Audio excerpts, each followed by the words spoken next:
lo más básico, ¿no? No vamos a involucrarnos mucho en lo que hablamos de líquidos electrolitos. ¿Por qué? Porque ahora, cuando ya tenemos un paciente, chicos, cuando tenemos un paciente que tiene, por ejemplo, un problema del medio interno, nosotros no lo vemos directamente.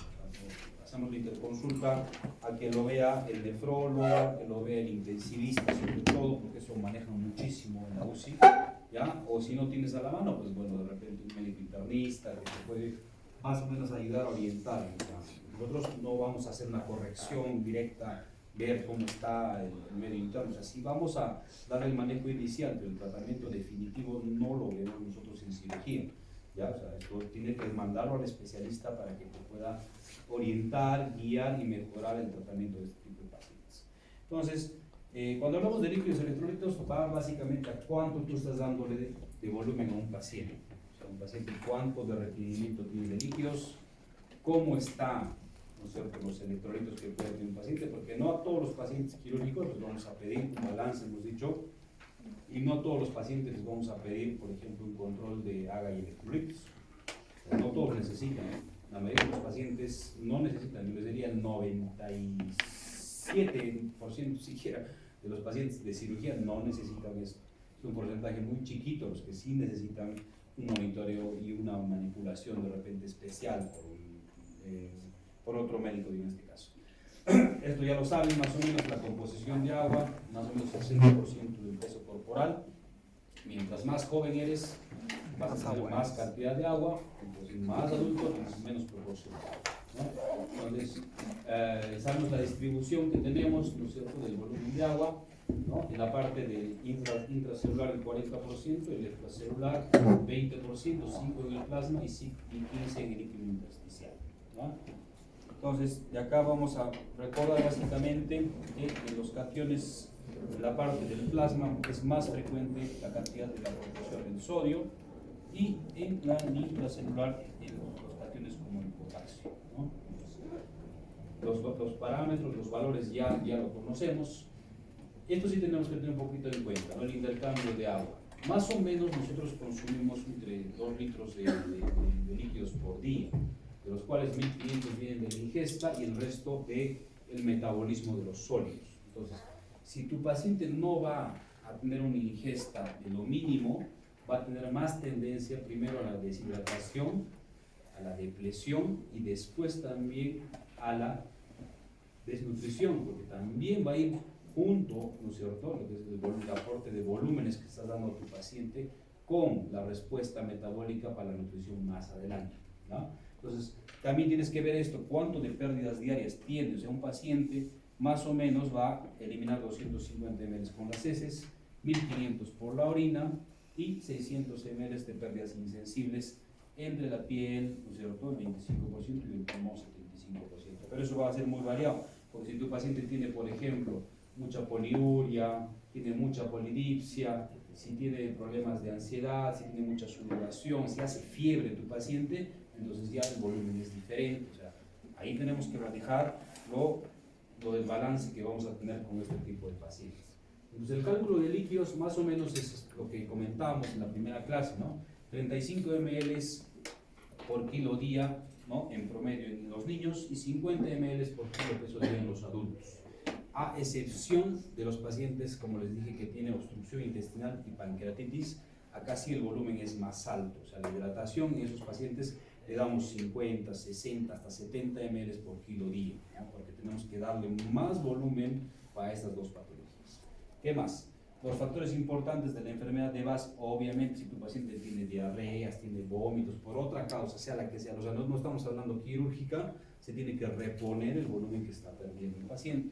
Entonces, si tiene sondas, si tiene drenajes, ahí viene la cuantificación del balance, ¿no? Entonces, si tienes un balance muy negativo porque el paciente está orinando mucho, y tienes una fístula intestinal que te está botando mucho volumen, ¿no?, y tienes la sonda también, entonces ahí tienes que manejar lo que son ingresos y egresos para que tu paciente llegue a lo más neutro posible. Controlar las funciones vitales básicas. Si tu paciente está taquicárdico, puede que esté deshidratado, ¿no? Y controlar, pues, la presión venosa central. En algunos casos se puede, en algunos casos no. Esto también es muy importante, saber cuánto del líquidos producimos de fluidos corporales? ¿No es cierto? Saliva producimos más o menos 1 litro por día, jugo gástrico más o menos 2 litros, la bilis es 1 litro, el jugo pancreático también casi 1 litro, el flujo duodenal son unos 800, el flujo ideal son hasta 3000 y el flujo secal mucho más bajo, ¿no? 200, 300. Entonces, de ahí la importancia que les manejaba, que les decía, si tú vas a tener una cirugía del tracto intestinal alto, como hay mucho volumen, es más difícil el manejo. O sea, una fístula, por ejemplo, de duodeno va a ser totalmente más complicada manejar que una fístula de ciego, ¿ya? Entonces, por los volúmenes que nosotros manejamos, ¿ya?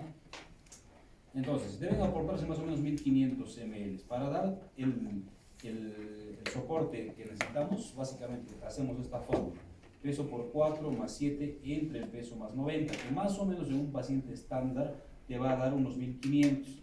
Entonces, 1 metro cuadrado de superficie corporal va a ser 1500 ml. Si tienes un paciente de 50 kilos, va a requerir, mira, 2000 ml de volumen. O sea, es lo promedio, como les decía, 2000, 2500, lo que necesita un paciente en el preoperatorio y en el intraoperatorio, y lo que necesita para después de la cirugía.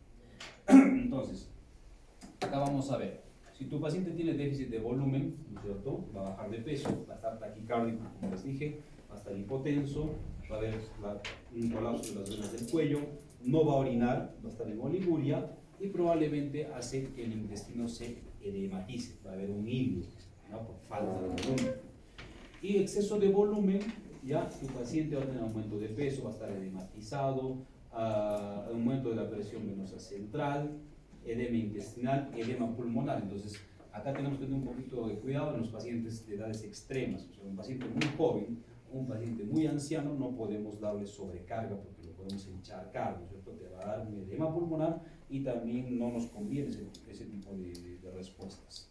¿Ya? La reposición con líquido extracelular, más o menos en el intraoperatorio, debe darse más o menos entre 500 a 1000 ml por hora de solución salina.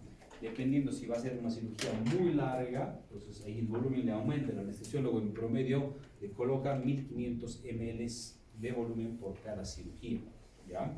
Si va a haber pérdida de sangre, si el abdomen va a estar expuesto, vas a dejar una bolsa para el abdomen abierto, entonces el volumen tiene que ser mucho más amplio que lo normal. Y bueno, lo que usamos nosotros, la solución salina, ¿no? O sea, usamos salina o Ringer básicamente, pero la hidratación o la reposición de volumen siempre, inicialmente con suero salino, ¿no? Cloruro a chorro y listo. Luego vamos viendo cuánto le vamos a dar, ¿no? 45 gotas por minuto, de repente 30 gotas por minuto. Vamos a ver de acuerdo al tipo de patología que vamos a manejar. Ahora, hablando ya, ¿no es cierto?, de los cationes, de los elementos, tenemos el sodio, que es el catión extracelular más frecuente, con los volúmenes, ya parámetros que conocemos, de 135 a 145 miliequivalentes por litro. Ahora, los extremos, o sea, cuando tienes bajo sodio, muy alto sodio, no se van a notar en un paciente quirúrgico. Eso lo ven más que todo en la parte de medicina interna. A no ser que tengas algo muy grave, cuando ya esté muy complicado, recién va a dar síntomas muy evidentes. Si no, no se va a manifestar de manera normal. Entonces, causas de hiponatremia, ¿no? Falta de aporte, eliminación excesiva por fármacos, sobre todo edema, el SIGAT, síndrome de secreción inapropiada de hormona antidiurética, polidipsia extrema o aporte excesivo de agua. Entonces, todos estos casos te pueden dar una hiponatremia, ¿no? ¿Y cómo vamos a ver los tres tipos, ¿no? La hipovolémica, por ejemplo, tienes pérdidas de sal, ¿no?, partes urinarias. La hiponatremia normovolémica, como el SIGAT, hiponatremia postoperatoria, consumo de fármacos, cerveza. La hiponatremia hipotónica en estados edematosos, falla renal, falla hepática. Bueno, eso ya el diagnóstico lo hace obviamente el nefrólogo.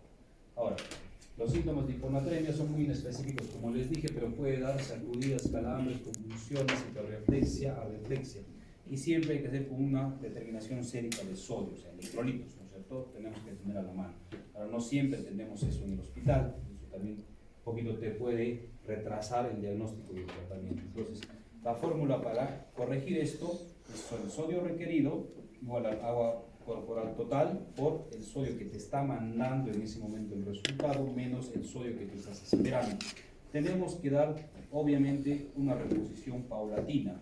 Si no encontramos alguna causa de las que estamos viendo, puedes buscar causas como alcoholismo, malnutrición, uso de diuréticos, transporte hepático. Tenemos que dar una corrección gradual para evitar la bilinolisis continua, ¿no es cierto? Se ve esta pigmentación en la parte encefálica. Entonces, si se trata de un déficit leve, básicamente hay que darle más volumen, ¿ya? En caso de tratarse de un exceso, tenemos que restringirlo, ¿ya? Si es necesario, hay que ver un volumen adecuado a este tipo de pacientes, darle un suministro para mantener un volumen de sodio lo más estable posible. Entonces, lo que se hace es, normalmente le pides un control después de la corrección, después de 24 horas, porque pedirle de inmediato no vas a encontrar un cambio evidente, no va a haber algo importante, digamos, ¿no? Para que veamos si tu paciente está yendo bien. De hipernatremia, las causas básicamente pérdida de líquido, mucho sudor, pacientes que transpiran mucho, la fiebre y más, ¿no? Diuresis osmótica, pacientes que tienen mucha problema de alteración de la glucosa, hiperfunción suprarrenal o la diabetes insípida. El tratamiento es la dilución y eliminación del sodio, obviamente. Calculamos con el déficit de agua que está teniendo el paciente, va a ser igual a sodio sérico menos 140 entre 140 por el agua corporal total. Igual también tenemos que manejar el tratamiento, no reducirse el sodio muy bruscamente, básicamente 0.5 a 1 más que todo por día. Este sí es el más importante para nosotros en cirugía, ¿no? El potasio.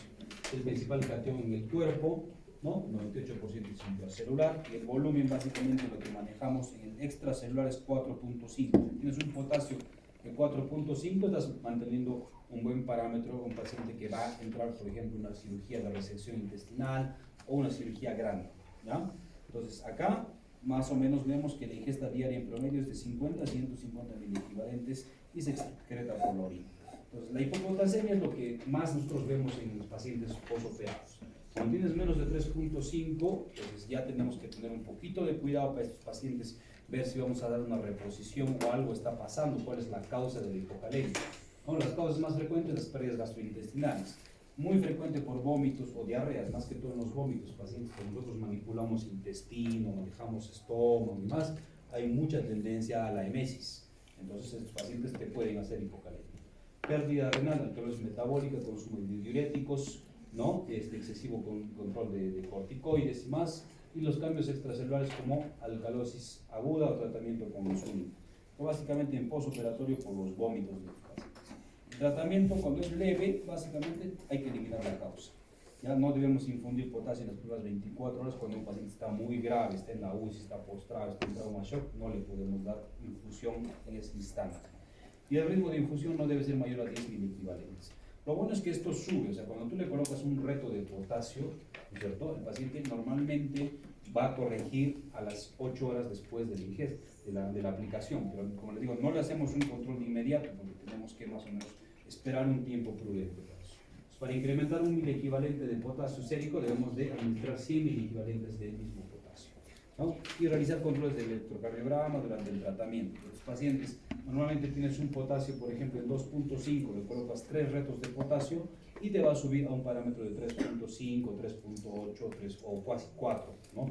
Es lo normal, lo que tú esperas en un paciente con una recuperación buena.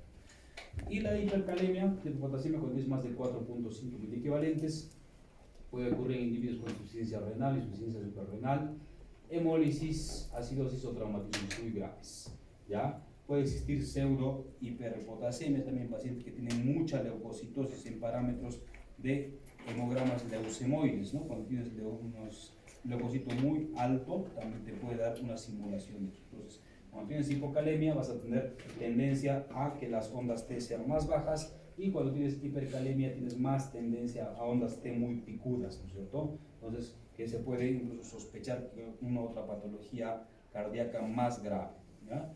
Tratamiento depende del estado de la hipercalemia. Si tienes un sodio sérico menor a 6, solo observación. Si tienes la opción de administrar un diurético de ASA, mucho mejor, a dosis bajas para que puedas eliminar, ¿no? El potasio. Ya, si tu paciente no mejora por vía endovenosa, también puedes agregar vía oral en algunos casos. Lo que pasa es que es un poquito mal el sabor de algunos pacientes. El potasio se va a eliminar con el intercambio, puedes usar caixelate, pero no lo tenemos nosotros en el medio, muy pocos centros lo tienen. Usas glucosa como insulina. Lo más frecuente es darle gluconato de calcio, eso sí está muy frecuente para el tratamiento del hipercalcemia. Luego, el calcio, ya vemos que tenemos un valor más o menos de 1200 gramos de calcio, 99% se encuentra en el hueso y 1% fuera de él, ¿no? Entonces, acá lo que vamos a ver es todo el metabolismo, la absorción de la vitamina D, que no es necesario que lo sepamos nosotros. En condiciones habituales, el plasma vamos a manejar un volumen de 4.5 a 5 equivalentes. Cuando ya tienes una hipocalcemia muy marcada, es ahí recién donde vienen los síntomas, ¿no? De la tetania, los signos, pues, ¿no? Que ya conocen de Rociado, Chavosquier y más, ¿no? Entonces acá tenemos que manejar para corregir el calcio, tienes el calcio medido más la albúmina que estás teniendo en ese momento, menos la albúmina ideal que es 4.5, por 0.8 te va a dar el calcio que tú estás necesitando en ese instante. Causas principales de hipocalcemia: secuestro aumentado de calcio, como por ejemplo lisis tumoral, insuficiencia renal, post-transfusiones sanguíneas masivas también te puede dar esta patología, ¿ya? Metástasis sobre todo de tumores óseos, tumores de colon, pancreatitis crónica también te puede dar una hipocalcemia. Acciones de la paratormona disminuida. ¿Qué signos y síntomas te va a dar? Te va a dar sacudidas neuromusculares, problemas psiquiátricos, problemas cardíacos, ¿no? Puede también darte arritmias en algunos casos que tienen ya predisposición a la insuficiencia cardíaca. Tratamiento, una terapia inmediata, darle el gluconato de calcio al 10%, ¿no? 93 miligramos por 10 ml en venoclisis o en infusión. Ahora tenemos que hacer una titulación de este calcio, sí, en las primeras horas. Y en hipercalcemia, cuando se excluyen las causas aparentes de hipercalcemia, pues tenemos que manejar cuando tienes un calcio muy alto, más de 10.5, múltiples anormalidades relacionadas como el hiperparatiroidismo, tumores, ¿no? Los adenomas, tumores malignos, cáncer de pulmón también te puede dar una hipercalcemia, o los síndromes paraneoplásicos, ¿no? Que puede darse en cáncer de estómago, en cáncer de ovario, también se puede manejar de esa forma. Los signos y síntomas son específicos que presentan a tener hipercalciuria, anorexia, náuseas, vómitos, estreñimiento, polidipsia, puede haber confusión, coma, puede haber otras sintomatologías que pueden enmascarar el mismo cuadro, entonces siempre hay que tener un control de laboratorio, es un control del electrocardiograma a la mano. El tratamiento va a ser disminuir la absorción de calcio con corticoides, aumento de la excreción urinaria, puede ser con solución salina o inhibición con calcitonina a dosis de 4 unidades por kilo. El magnesio es el segundo catión, ¿no? Que va muy de la mano con lo que es el potasio. Entonces lo saben, tienes hipocalcemia, te va a dar hipomagnesemia, tienes hipercalcemia, te va a dar hipermagnesia.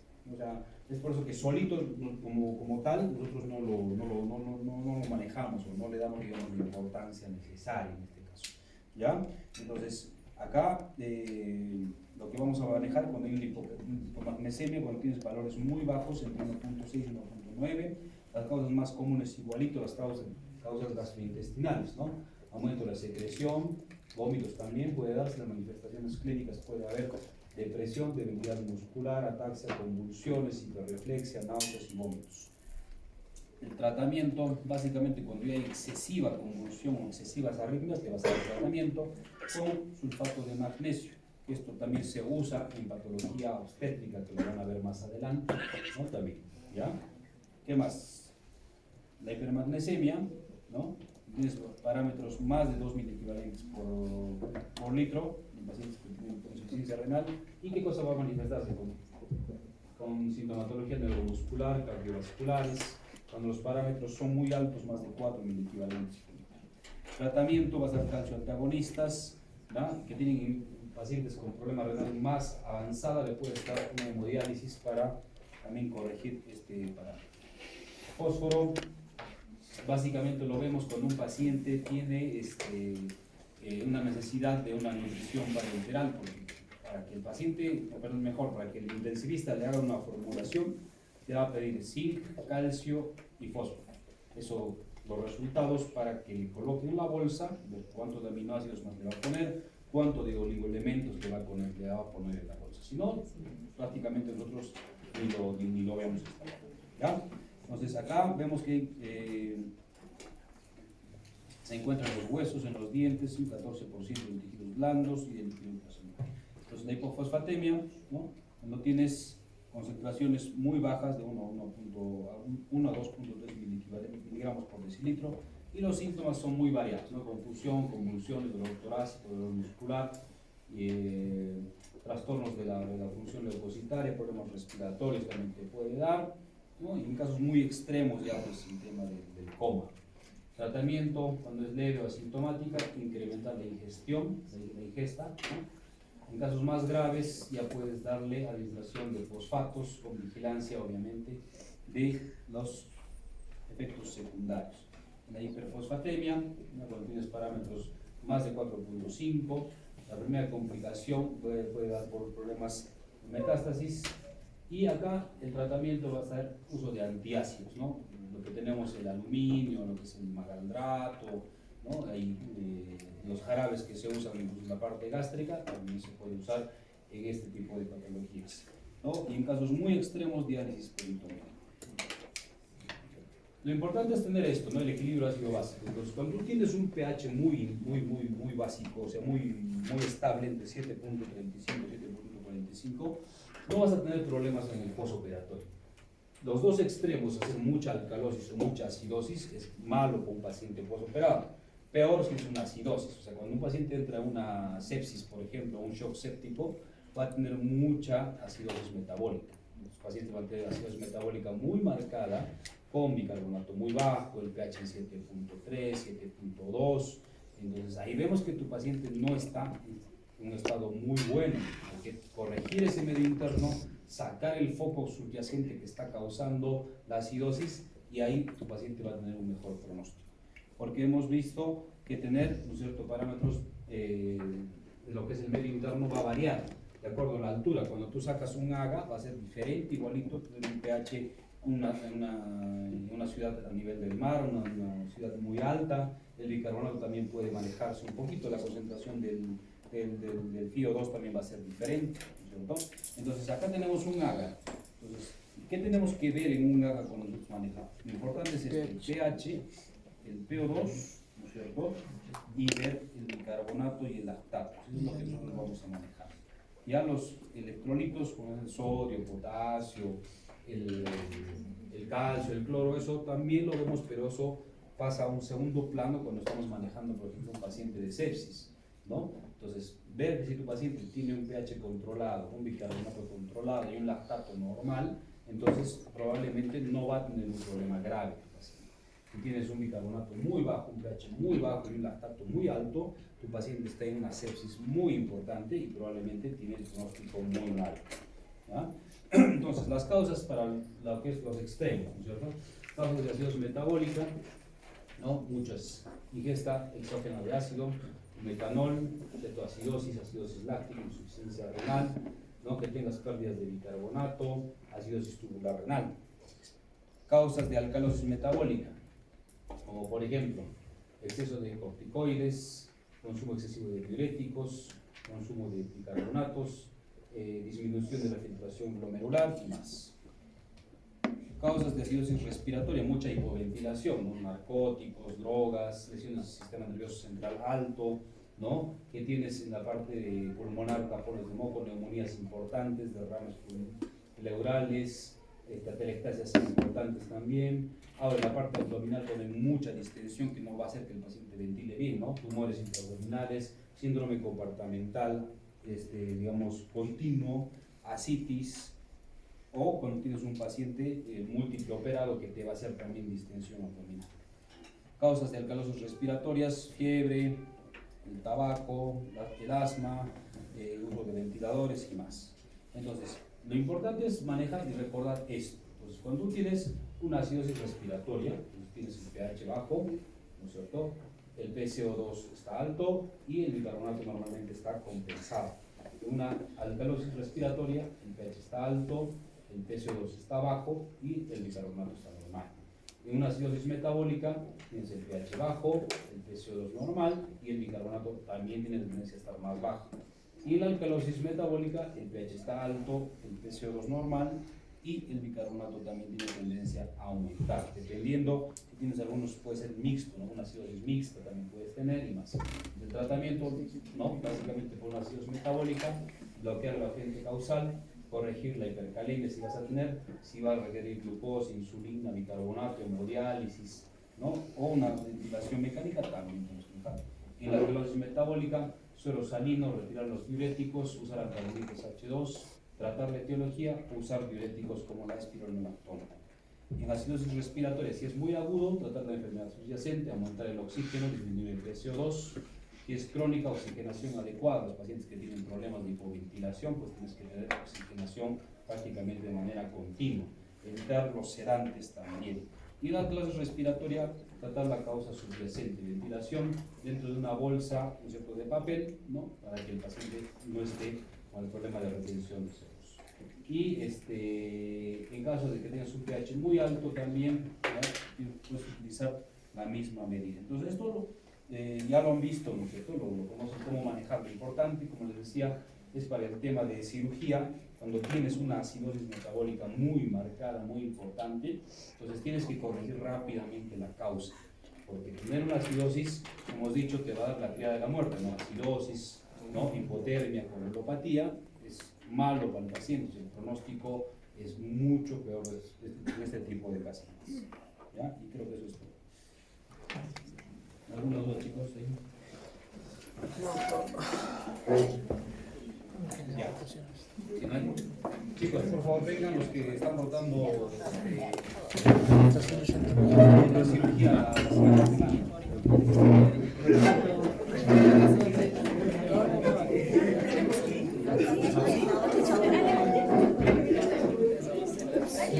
¿No se acaba el 6?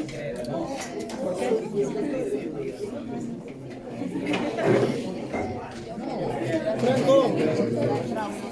Franco. ¿Quién es el asado?